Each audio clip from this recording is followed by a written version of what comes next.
Welcome to the Mindfulness Meditation Podcast. I'm your host, Dawn Eshelman. Every Wednesday at the Rubin Museum of Art in Chelsea, we present a meditation session led by a prominent meditation teacher from the New York area. This podcast is a recording of our weekly practice. If you would like to join us in person, please visit our website at rubinmuseum.org/meditation. We are proud to be partnering with Sharon Salzberg and teachers from the New York Insight Meditation Center. In the description for each episode, you will find information about the theme for that week's session, including an image of a related artwork chosen from the Rubin Museum's permanent collection. And now, please enjoy your practice.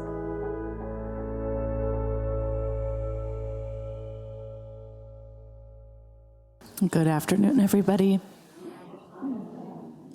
Welcome to the Rubin Museum of Art and to our weekly mindfulness meditation practice.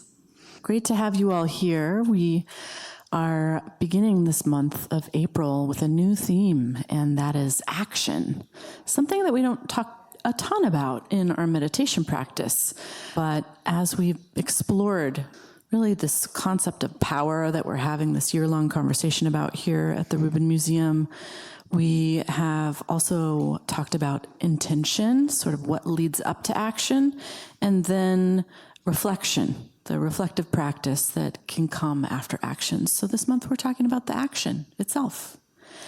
And you'll see behind me a figure that is really illustrative of action. This is Siddhalakshmi. This is from Nepal. The inscription is 1796.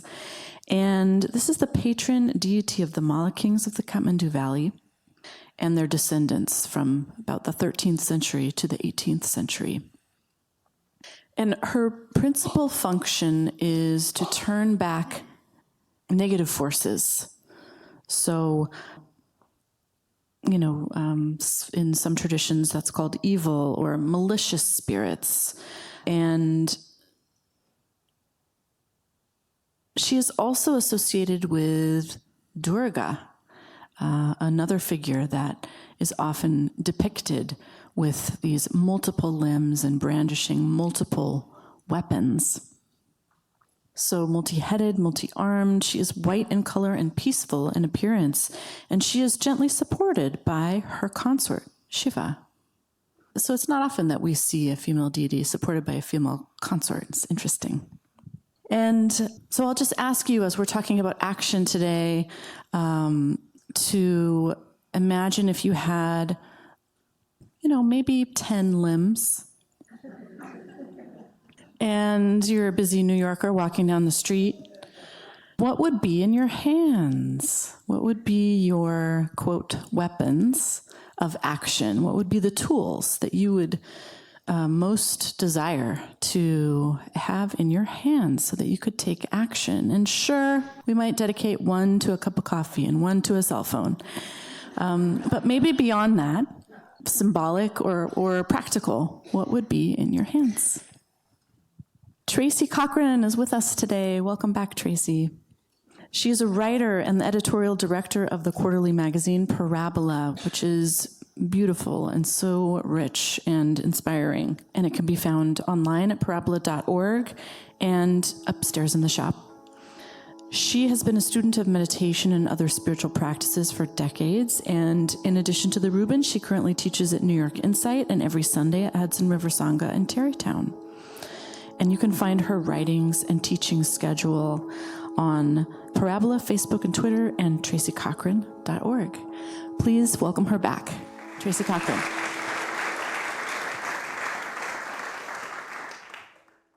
Hi.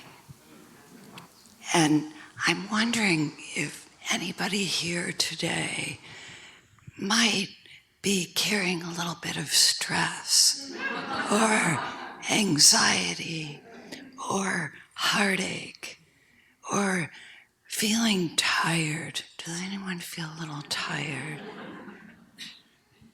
And I want to invite you in joining me in an experiment that I've been practicing since I got on the train to come here. You don't even have to close your eyes, but it's nice sometimes to do it. Imagine, invite yourself to imagine the women in your life who have helped you or supported you or cared for you. It can include your mother, but it needn't be just your mother. It could be friends, co-workers, people who have inspired you. And think about the qualities they have that have helped you.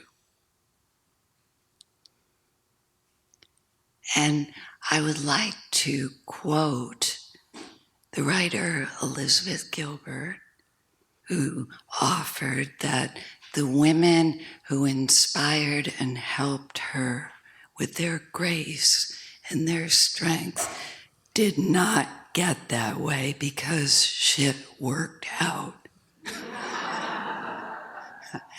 They got that way because it didn't work out. And they handled it.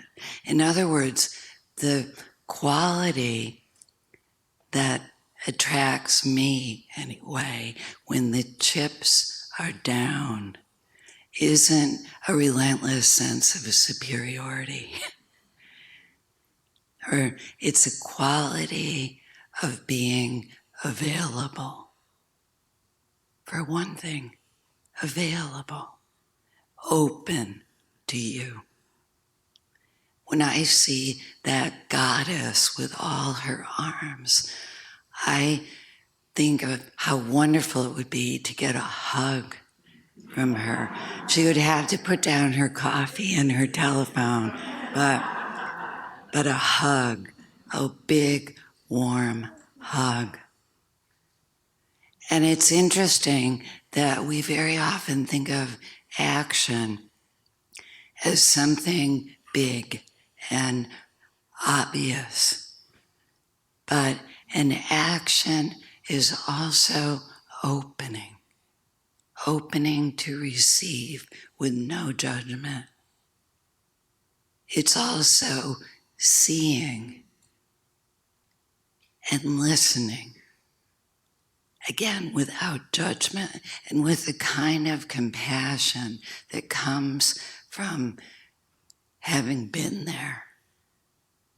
Even if they don't have exactly the same details that you have, they have an intention to be with you.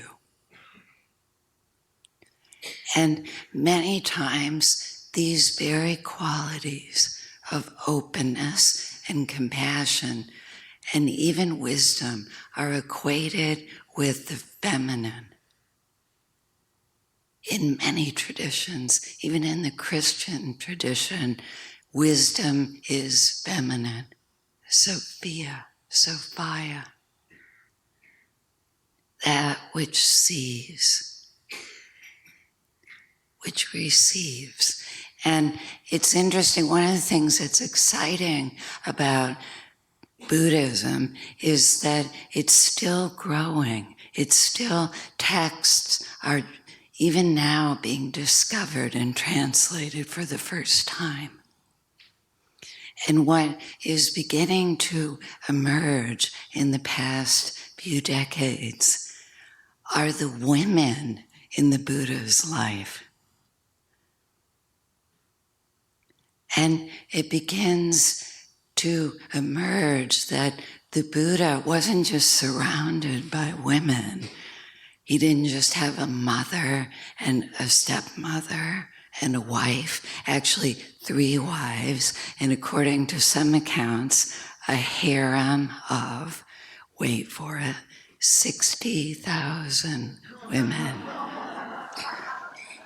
I risk saying that this was probably an exaggeration. But the point is, he was surrounded by women, and he came of age in a culture that was actually matriarchal. His mother gave birth in a grove that was sacred to women and inhabited by a goddess who protected women in childbirth. And it's fascinating to note that when he left home, first of all, he left amidst enormous sorrow. Everybody was crying, even his horse, the horse that carried him away, was so sad. And his principal wife was so angry and sad, she even yelled at the poor horse, who was like, "Why are you blaming me?" At any rate, when the Buddha went forth, as it's called, he went forth carrying the love of all these women. And when he went into the forest, he sat beneath a tree that was inhabited by a goddess who nurtured and supported and protected him while he sat. Isn't that interesting to consider? He wasn't alone. There was this ambient caring that women and mothers represent. He was cared about. His own mother died days after his birth, and she watched over him as an angel, even as he sat. And when he was enlightened, she rushed to the palace to tell his father and his stepmother, her sister. Taking the form of a servant, she appeared in the middle of the night and gave them the good news. And anyone here who has lain awake at night worrying about their children can relate to this impulse. But the point, and it's a rich point for our practice, is that the Buddha didn't go forth to disappear forever. He went away saying, "I will come back when I have found something that I can share that will help us all be free." It kind of tilts everything, doesn't it? And think that when he left home and he was entirely alone, he was surrounded by those qualities of caring that I invited you to remember. The tree, and of course, that famous moment when he reaches down to touch the earth, also portrayed as feminine, who rises up to say, "Yes, you belong here. I'm with you." Notice how it feels inside you right now, even if you're feeling stress or sorrow or anxiety or fatigue, to let yourself feel those qualities that have helped you and brought you comfort and support.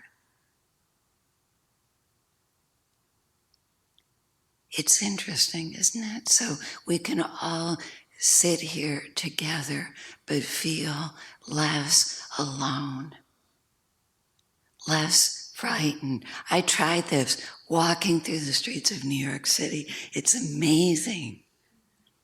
I encourage you to try it, to walk with the love that you have received. and let it buoy you up.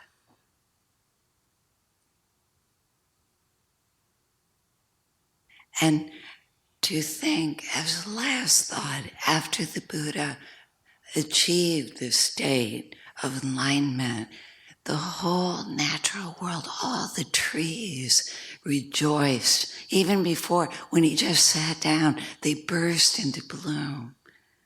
So happy that he was going to dedicate himself to realizing his full potential as a human being. Imagine, allow yourself to feel that right now as we go into sitting.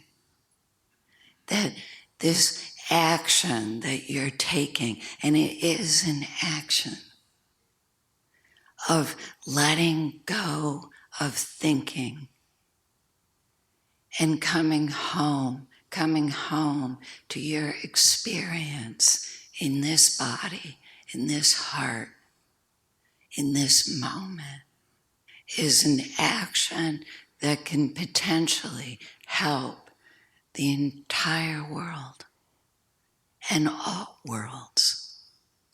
So let yourself take your seat,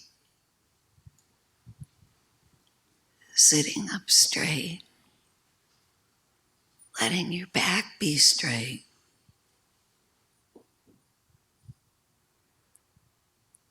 And let the attention come to the body exactly as you find it.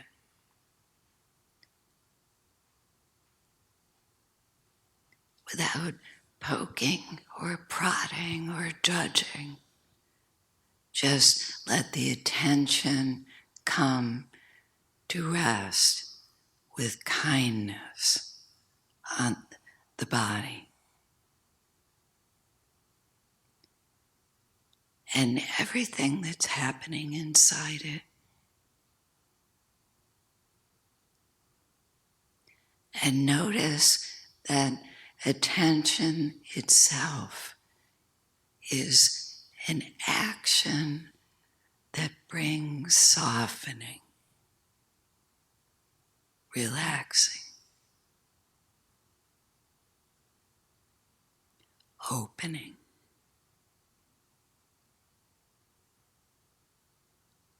And as you experience this beginning to happen, let the attention come to the breathing without seeking to change it in any way. Just notice the in-breath and the out-breath.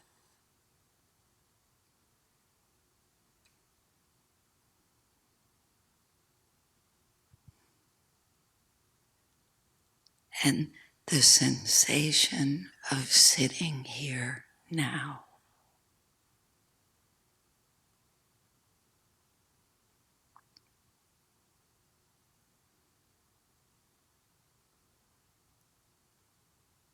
And notice how much life is inside you.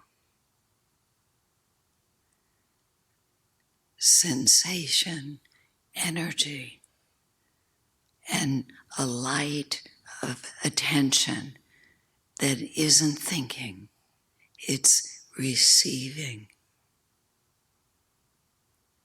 seeing.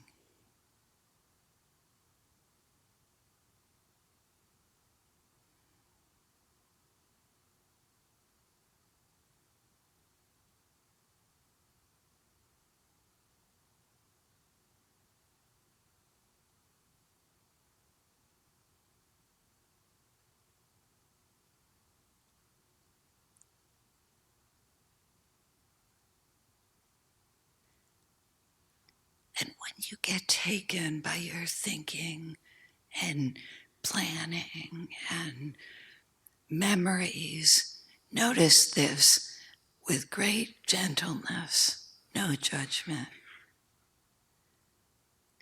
and bring the attention home.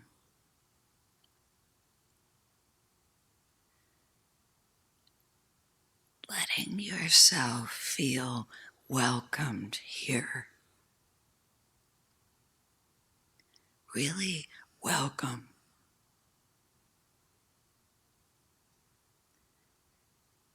exactly as you are, with no exceptions, no exclusions.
Let yourself come home and notice how it feels to be allowed to be exactly as you are.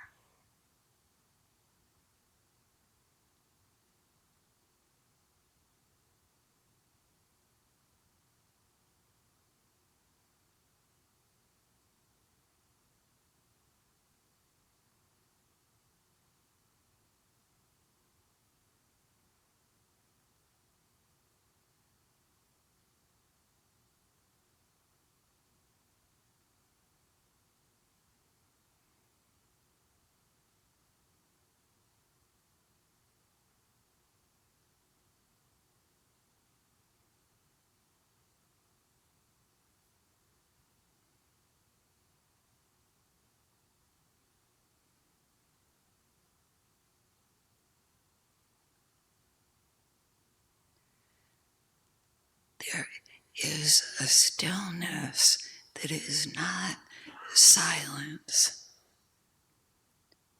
It's not eliminating, but accepting everything.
Notice that there's an opening that begins to happen,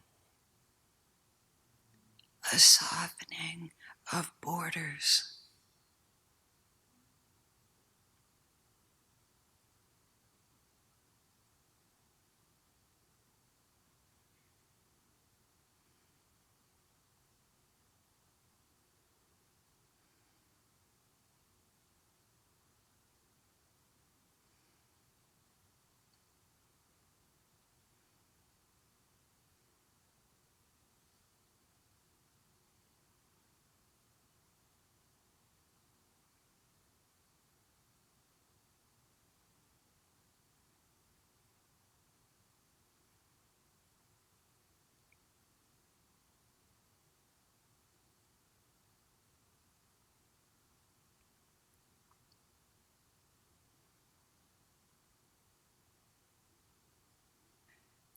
As we come home, we begin to open to a presence that's inside us and also outside.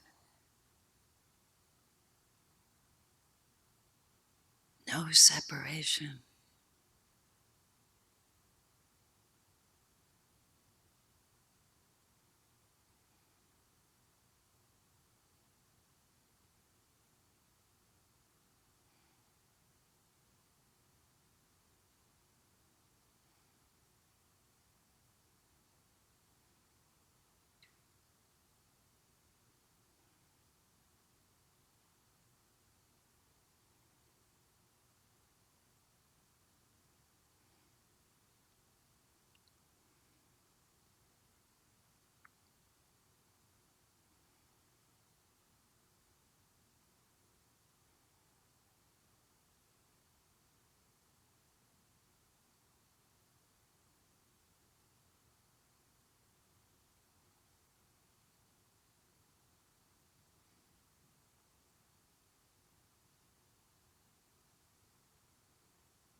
If you feel lost, come home,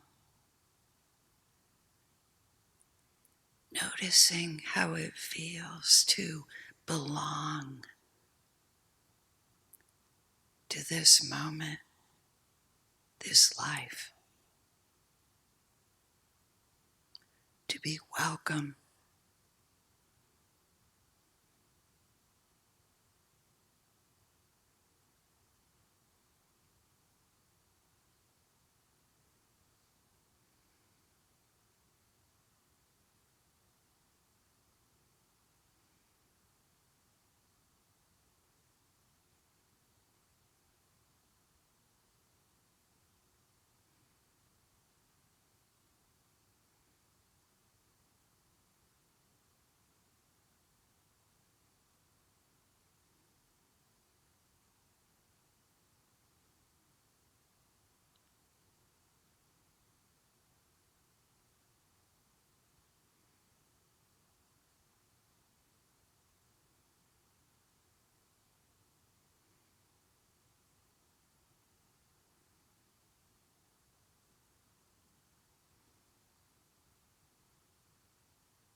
Notice that there's a presence around us and inside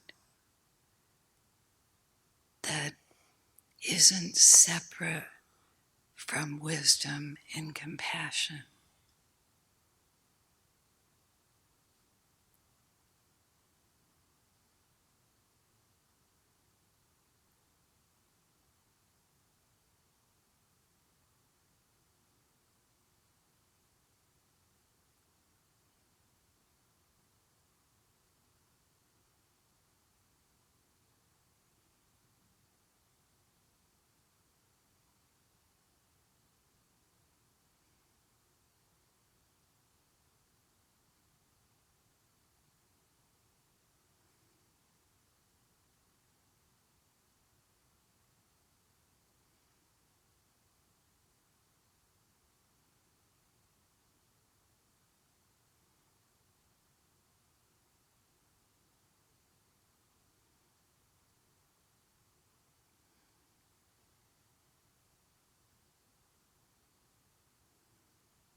With each breath, notice that you're not separate from wisdom and compassion,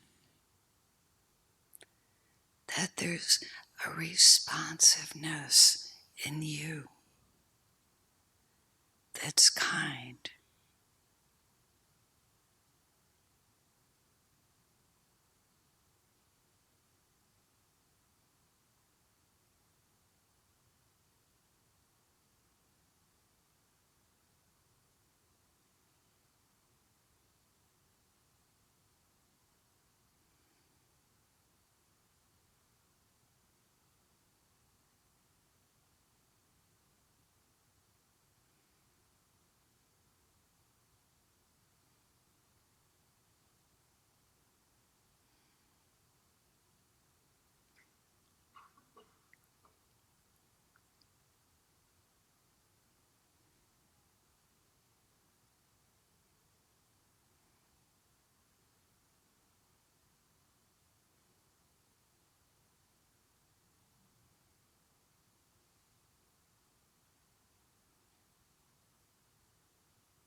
as we come home, we begin to notice that we're participating in something in life. We're not apart from it.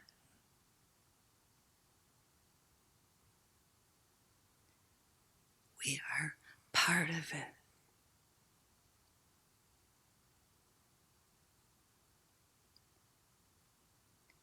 And welcome to be part.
Notice that there's a presence inside you and outside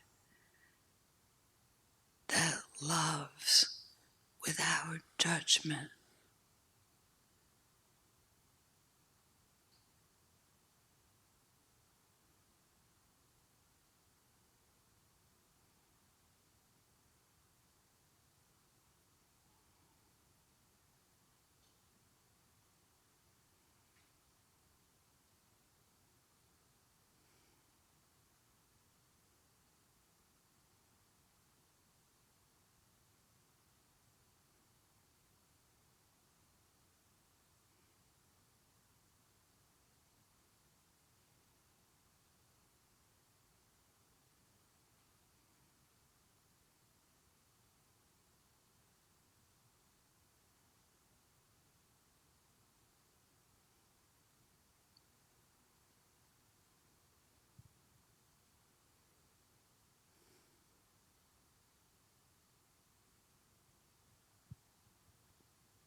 Thank you.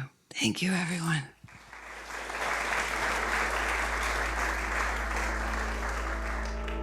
That concludes this week's practice. If you'd like to attend in person, please check out our website, rubinmuseum.org/meditation, to learn more. Sessions are free to Rubin Museum members, just one of the many benefits of membership. Thank you for listening. Have a mindful day.